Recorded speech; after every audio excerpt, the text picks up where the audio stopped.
Welcome to this week's Threat Intel Weekly. My name is Josh Bacon.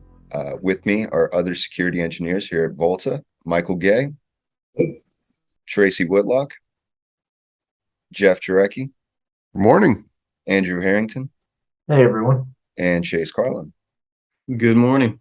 We're here to walk you through the biggest stories in security this week. So, number one, scary ATM activities. I always recommend to everyone wiggle the card reader at an ATM. Make sure that there's no card skimmers on that. But in this case, I don't think you can wiggle a card reader to look for this skimmer. So, what we have here is CAS servers, which communicate with all of which are crypto application servers, which communicate with all of these Bitcoin ATMs, specifically in this case, Canada. Had a web server on them with a portal for creating an initial administrator account that was obviously found by a malicious attacker. They created their own administrator account on these ATMs, forwarded all the transactions to their wallet, and are pretty much living lavishly, I expect, at this point. I don't know if this has even been patched, by the way. Pretty much the last line in this article was that they reached out with further questions about the attack, but the creators, General Bytes of those ATMs, never responded. They also mentioned how it's unclear how many servers were breached and how much cryptocurrency was stolen. So it seems like within the world of crypto, you can just have a major banking breach and no one really knows anything about it or the extent of it. And there's nothing they can do to recover it, or Of course not. Of course very not. well. What's interesting is blockchain brings accountability, right? Because there's that auditable trail, but at the same time, it's an encrypted auditable trail, and it's a nightmare to break through it. So you kind of have to wonder if you're this. I don't know how big this Bitcoin ATM company is, but is the recovery strategy to just bail? I mean, because they are in a lot of trouble. Like, they are responsible for the loss of countless dollars that have come through their systems. Yeah, How and do you recover from that? It could be, I mean, who knows? Have they even disclosed how much they lost? no, How much has they've not. And it's not only that, but like they're not going to get a tax break. Like even if this happened in America, like if this happened to like Chase, a Chase Bank here in America, like you guarantee like they would get some support. But no, as a cryptocurrency financier, I seriously doubt any government is going to come to your side and help you stay afloat after something like this. there's still a great deal of risks in crypto, folks. I mean, you have to just own that. You have to, if you play in the crypto market, and I don't play in it that much, but if you do, just accept bad things could still happen. And there will be very little recourse. That is one of the upsides to traditional brick and mortar banking, I guess, right? There is regulatory oversight, there is FDIC insurance to some extent, depending on how much we're talking about. Which honestly, what is FDIC now? 250,000? Was that like 5 Bitcoins? 6 Bitcoin? I don't know how many were just taken out of these ATMs, but my point is, there is still some risk in that market. So be careful if you're playing in crypto, and maybe don't use the ATMs for a while. Let those kind of mature. At least from what I know, it's not usually like people who are regular Bitcoin users that use the ATMs anyway. I'm pretty sure it's mostly like people running credit scams. Which if you use an ATM, Bitcoin ATM, and you don't run a credit scam, I guess I'm sorry, but you should count yourself among poor company. Cozy Bear attacks ADFS. So ADFS, Active Directory Federated Services. Learned that one today. There was an initial vulnerability released like August of last year, something like that, Foggy Web. And this seems to be an iteration on that, September of last year. So this was the company Nobelium using custom malware to backdoor into Windows servers and apply this C2 server in communication. It's been iterated upon, and at this point, it can exploit an entire ADFS service. So as you all know, ADFS federated services can be very, very large, spanning multiple companies. And this pretty much gives them the ability to forge authentication, not even just crack authentication. So this involves gaining initial access to the server, replacing this Microsoft Identity Server Diagnostics DLL with a custom malware version of this that allows that authentication, and then they're into your entire network. So I think if you can, for now, obviously, watch these servers very closely. They still need that initial uh, access into the server. This isn't just like an exploitable remote vulnerability. But as soon as this is patched, I highly recommend hopping on that immediately. Has anyone seen any occurrences of foggy web or anything like that in the past? I don't think that was a very well used vulnerability.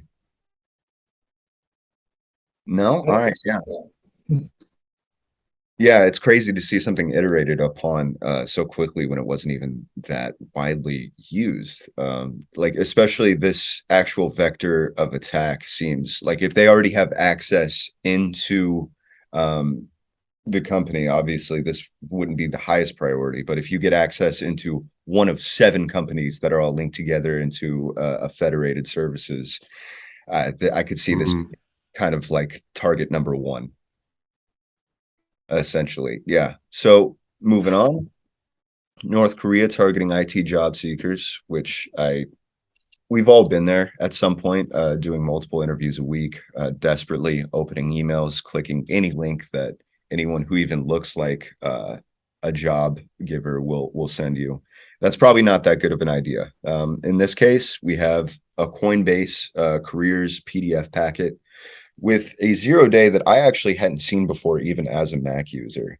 It seems that they're able to link you directly to a C2 server using just opening a PDF.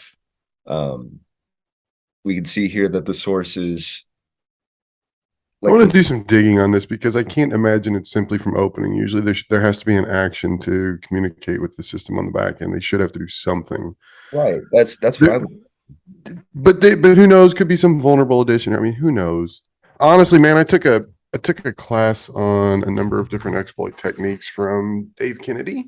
A long time ago, it was Dave Kennedy. It was Adrian Crenshaw, Iron Geek. If you guys follow any of that, and ever since then, me and a bunch of buddies were sending PDFs to each other that were intentionally to mess with them. And I don't open PDFs anymore. So look, hey, job seekers, don't open a PDF. Tell them you're not doing it. And if you do, do it in a sandbox. Yeah, Gen- Generally speaking, if this exploit requires no user interaction at all, and all you have to do is open up the file, what it probably is like a graphics rendering exploit. There you yeah, go. yeah, something like that. We get the information here that it loads a malicious DLL that ultimately allows the threat actor to send commands to the infected device. So, I mean, it's vague enough that it makes sense. So, what I know at least is, as Jeff said, please don't open any PDFs as a job seeker. You can put that information in an HTML and just send it in an email, blank. So there's no need for you to open up those. Don't Also, open them. yeah, also Excel. Any Excel with macros enabled, please, for the love of God, don't open that. Um, moving on, LastPass was breached. So as you can see up here in the corner, I am a user and proud owner of LastPass extension. So this does concern me, and I'm very concerned. But at least for now, it seems like no passwords were taken because that would be physically impossible given how LastPass encrypts all of their passwords. But what was taken is source code. Um, Very interesting to take source code. I don't know what could actually be done with that given how lockdown and solid LastPass's encryption is. I mean, unless they're Based on the architecture, I can't imagine how they would do it. Here's the challenge I take with this. I would have felt a whole lot better had they replaced the word unlikely with impossible. yeah, But they specifically chose the word unlikely, which means perhaps there is still some sort of a path. yeah, Or maybe they're just leaving the door open that we don't know what the path is, but we don't, maybe there is one. I don't know. yeah. What I do know is that if you do lose a password, LastPass cannot help you. Like there's no route that you can go on to recover lost passwords from LastPass. I mean, the actual encryption is good enough that they themselves don't even have access to it. So I find it unlikely that the stolen source code will lead to any recovered passwords. But I don't blame them for putting that little crumb of doubt in Little there. disclaimer. Yeah, because if it comes back on them, Yeah, especially this is it'd be a game ender, possibly. That could really hurt. At least this way they can say, well, we said it was unlikely, but where there's a will. Quantum computers might be able to do it. So, Yeah, at some point quantum computers will. I mean, right now quantum computers are really good at breaking problems that are specifically for quantum computers.